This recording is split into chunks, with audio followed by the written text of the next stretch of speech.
వ్యతిరేకించిన ప్రతిపక్షాల దుర్మార్గం ఒక మాట మాట్లాడాలి. ఈ మొత్తం ఆయన మాటల్లో డీలిమిటేషన్ చాలా ఇంపార్టెంట్ కదా. డీలిమిటేషన్ మళ్ళా వస్తాను నేను, మీరు వినండి. నేను అదే వస్తాను, మాట్లాడతాను. డీలిమిటేషన్ మాట్లాడచ్చు. 2 బిల్లులు ఒకటి పెట్టి 2 రౌండ్ ఎందుకు, మొదట్లో ఉండి మాట్లాడచ్చు కదా. పాయింట్ ఏంటంటే వర్మ గారు, నా పాయింట్ ఏంటంటే ఇంత మాట్లాడిన బీజేపీ వాళ్ళు డీలిమిటేషన్ అనేది దేశ సమగ్రతకు, దేశానికి ఉపయోగపడుతుంది మీరు నమ్ముతున్నారు కదా, దక్షిణాది రాష్ట్రాలకు ఉపయోగం నమ్ముతున్నారు కదా.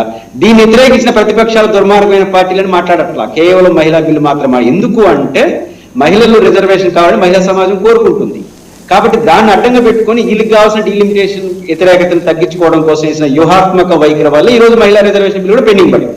రెండో అంశం, డీలిమిటేషన్ విషయంలో ఏం మాట్లాడుతున్నారు వర్మ గారు? ఏం మాట్లాడుతున్నారంటే దక్షిణాది రాష్ట్రాలకి ఏం అన్యాయం జరగదు, 50% పెంచుతారు, ఇబ్బంది లేదు అని మాట్లాడుతున్నారు కదా. దాన్ని బిల్లులో ఇంకాపరేట్ చేయమని ప్రతిపక్షాలు కోరుతున్నప్పుడు ఎందుకు ఇంక్రాప్ట్ చేయరు? ఇంకా ఒక మాట అంటాను, అసలు ఈ చర్చ వచ్చినప్పుడు నేరుగా బిల్లు పెట్టకుండా కొన్ని భిన్నాభిప్రాయాలు వచ్చినప్పుడు ఏం చేస్తారు? ఇక్కడ గఫూర్ గారు కూడా సీనియర్ శాసనసభ్యులు ఉన్నారు. భిన్నాభిప్రాయాలు వచ్చినప్పుడు సెలెక్ట్ కమిటీకో హౌస్ కమిటీకో ఇస్తారు. ఏంటి మీ భిన్నాభిప్రాయాలు తెలుసుకుని వచ్చే సెషన్లో పెట్టేసి ఉండొచ్చు. వీళ్ళు భిన్నాభిప్రాయాలు చిన్నవే కదా, అన్ని ఇంక్రాప్ట్ చేస్తూ నీట్గా చేసేసి వచ్చే బిల్లు పెట్టేసి ఉండొచ్చు. మీరు నిజంగా బిల్లు ఆమోదించాలనుకుంటే సెలెక్ట్ కమిటీకి పంపించేసి అన్ని పార్టీలు కూర్చోబెట్టుకొని ఏదైతే ప్రతిపక్షాలు అభ్యంతరం చెప్తున్నాయో 2 డీలింగ్ చేయమన్నారు, మహిళా రిజర్వేషన్ బిల్లు అదేవిధంగా డీలిమిటేషన్, ఈ 2 వేరు చేయమన్నారు, అంగీకరించవచ్చు.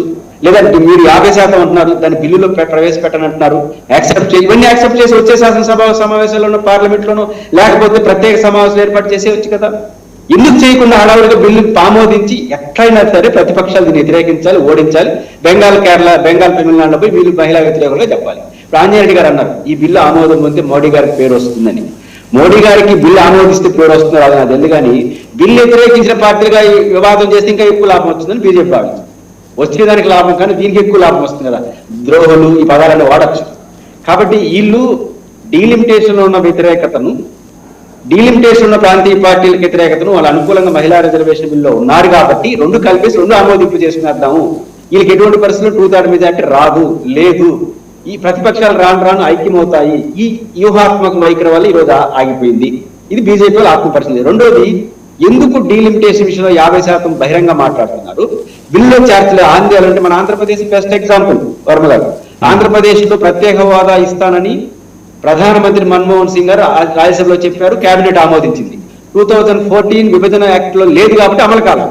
రేపు ఇది కూడా అట్లా అవుతుందని గ్యారంటీ లేదేంటి? రేపు మీరు ఏదైతే బహిరంగ మాట్లాడుతున్నారు 50% అని, బిల్లు పెట్టడానికి మీకేంటి అభ్యంతరం? క్లాసులు రూపొందించి మీకేంటి అభ్యంతరం? పెట్టలేదంటే రేపు విభజన చట్టంలో లేదు కాబట్టి ప్రత్యేక హోదా అమలు దీని అమలు చేయదా? తేడా రాదా? కాబట్టి ఖచ్చితంగా దక్షిణాది రాష్ట్రాలకు ఉత్తరాది రాష్ట్రాలకు మధ్య ఉన్న గ్యాప్ కి ఫిలప్ చేయాలంటే ఖచ్చితంగా ఆ రోజు శ్రీబాగ్ ఒప్పందం నేను ముందుకు తీసుకొస్తాను. శ్రీబాగ్ ఒప్పందం మద్రాసు రాష్ట్రం నుంచి బయట వచ్చినప్పుడు ఒక క్లాజ్ ఉంది, కోస్తా రాయలసీమ వాళ్ళకి సమానంగా అసెంబ్లీ సీట్లు ఉండాలి. అది చాలా మంది చులకంగా చూసినారు, చట్టం ఒప్పుకోకపోవచ్చు కానీ ఒక హేతు పడుతుంది. ఆ రోజు ఆంధ్ర యూనివర్సిటీ ఆడబెట్టాలని చర్చ జరిగినప్పుడు ఆంధ్ర మహాసభ తీర్మానం భిన్నంగా కోస్తా మీద మాకు బావాలి విజయవాడని ఓటేసినారు. చివరకు మెజారిటీ లేదు కాబట్టి ఎవరు ముఖ్యమంత్రి అయినా ఎవరైనా మెజారిటీ ఎమ్మెల్యేలు ఉన్న చోటే ప్రభుత్వాలు వెళ్తాయి కాబట్టి మేము మీతో కలవాలంటే ఉత్తరాంధ్ర రాయలసీమ కోస్తా కలిపి ఒకే సీట్లు ఉండాలి. ఈ రోజు రేపు దక్షిణాది ఉత్తరాది పరిస్థితి అదే రాదా? ముఖ్యమంత్రులందరూ రాయలసీమలో ఉన్న ఎక్కువ ఎమ్మెల్యేలు ఉన్న కోస్తా కాబట్టి అటు పోతా ఉంది. రేపు ఉత్తరాది దక్షిణాది సమస్య వచ్చినప్పుడు దక్షిణాది ఎప్పుడు ప్రధాన పి నరసింహారావు తప్ప ఎవరు ప్రధానమంత్రి కాలేదు. సీట్లు లేకపోతే రేపు south India versus north India వస్తే సౌత్ ఇండియా పరిస్థితి ఏంటి? కాబట్టి హేతుబద్ధమైన వైఖరి లేనప్పుడు మీ డీలిమిటేషన్ దాన్ని ఎందుకు తీసుకొస్తారు? కాబట్టి డీలిమిటేషన్ వీళ్ళకి మెజారిటీ లేదు కాబట్టి ఆమోదించడం కోసం మహిళా రిజర్వేషన్ లో ఉన్న ఏకాభిప్రాయాన్ని దీనికి బలి చేసినారు. అంటే బిల్లు ఆమోద ముద్ర పడే వరకు కూడా చంద్రబాబు నాయుడు గారు పోరాటం చేస్తామంటున్నారు. పోరాటం విధుల్లో జరిగితే జరగదండి, పార్లమెంట్ లో చేయాలండి పోరాటం. ఇప్పుడు చంద్రబాబు గారు ఈ పోరాటం ఏదో చేశాడో రేపు బీజేపీతో తెగిపోతే రివర్స్ పోరాటం కూడా చేస్తారు. మన అనుభవం ఉంది కదా, 18-19 ముందు ప్రధానమంత్రి గారిని పొగడతా మాట్లాడిన ఆ తర్వాత ప్రత్యేక హోదా విషయంలో రివర్స్ లో మాట్లాడలేదా? మీరు చూడండి, బీజేపీతో సంబంధాలు తెగిపోతే మహిళా రిజర్వేషన్ బిల్లు ఓగిపోవడానికి బీజేపీ కారణం చంద్రబాబు గారు ర్యాలీ చేస్తారు. మీరేం కంగారు పడుతుంది? అంటే బీజేపీతో తెగిపోవాలి సంబంధం. బీజేపీతో కలిసి ఉన్నంత వరకు ప్రతిపక్షాల కారణం అంటారు. బీజేపీ తెగిపోతే వ్యూహాత్మకంగా మేము రోజు చెప్పలేకపోయినాం కాబట్టి అని చంద్రబాబు గారు అంటారు. మనకు అనుభవం లేదా? కాబట్టి పోరాటం పార్లమెంట్ లో ఎక్కడ పోరాటం అవసరం లేదు. చంద్రబాబు గారు రెఫర్ చేయొచ్చు కదా, నేను ఒప్పిస్తానండి ప్రతిపక్షాలని, మీరు మహిళా రిజర్వేషన్ బిల్లు సపరేట్ గా పెట్టండి, నేను ఒప్పిస్తాను, బాధ్యత తీసుకోండి, యాక్సెప్ట్ చేస్తారు కదా. కార్గే గారు చెప్పారు దాన్ని వేరు చేసేది మద్దతు ఇస్తాను, మీకేంటి అభ్యంతరం? వేరుగా బిల్లు పెట్టడానికి మీకు వచ్చిన అభ్యంతరం ఏంటో చెప్పండి. కలిసి ఎందుకు పెట్టాలంటే దాంట్లో ఉన్న ఏకాభిప్రాయాన్ని, దీంట్లో ఉన్న డిసప్పాయింట్ని రెండింటి కలిపేసి ఏకాభిప్రాయం తీసుకొద్దామని వ్యూహాత్మకమైనటువంటి వైఖరి. ఒక రకంగా బ్లాక్ మెయిల్ ప్రాక్టీస్ అంటారు రాజకీయాలు, బ్లాక్ మెయిల్ టాక్స్ చేయడం. రెండోది 3 రోజులు ఎలక్షన్స్ ఉన్నాయి, ఆ పార్లమెంట్ సభ్యులు మనస్ఫూర్తిగా పనిచేయగలరా? బెంగాలు, తమిళనాడు పార్లమెంట్ సభ్యులు దీంట్లో పార్టిసిపేట్ చేయగలరా? 3 రోజుల పార్లమెంట్ అయిపోయిన తర్వాత కట్టింది, 4 రోజులు అయిన తర్వాత. కాబట్టి అందరూ అటెండ్ అయ్యారండి పార్లమెంట్ లో.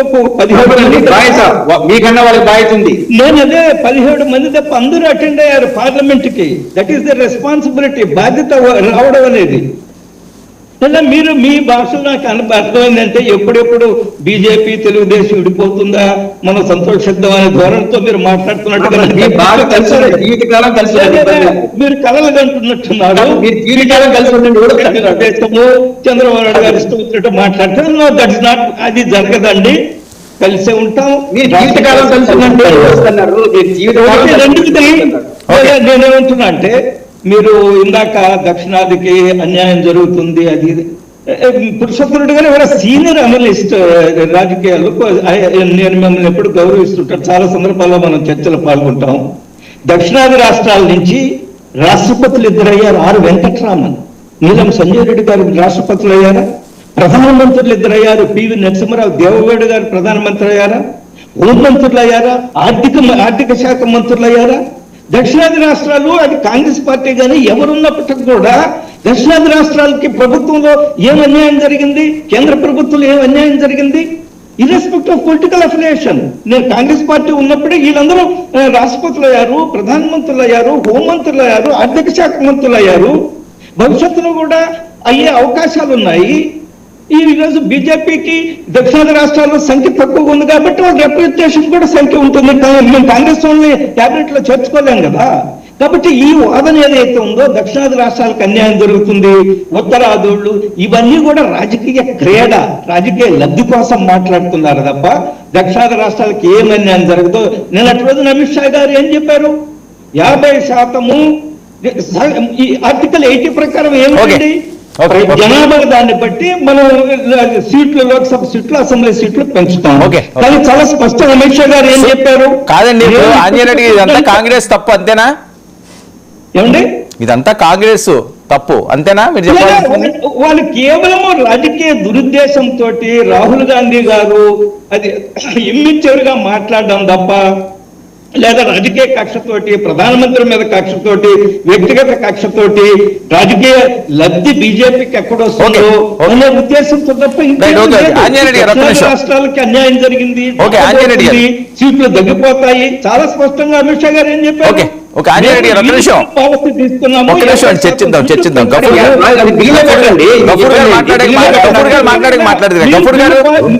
రెస్పాండ్ అవ్వండి. ఒక్క నిమిషం. మీరు బాక్స్ చేస్తా ఉంటే ఇప్పటికిప్పుడు పార్లమెంట్ ఆంజనేయుడు గారు చర్చిద్దామండి. ఆంజనేయుడు గారు చర్చిద్దాం.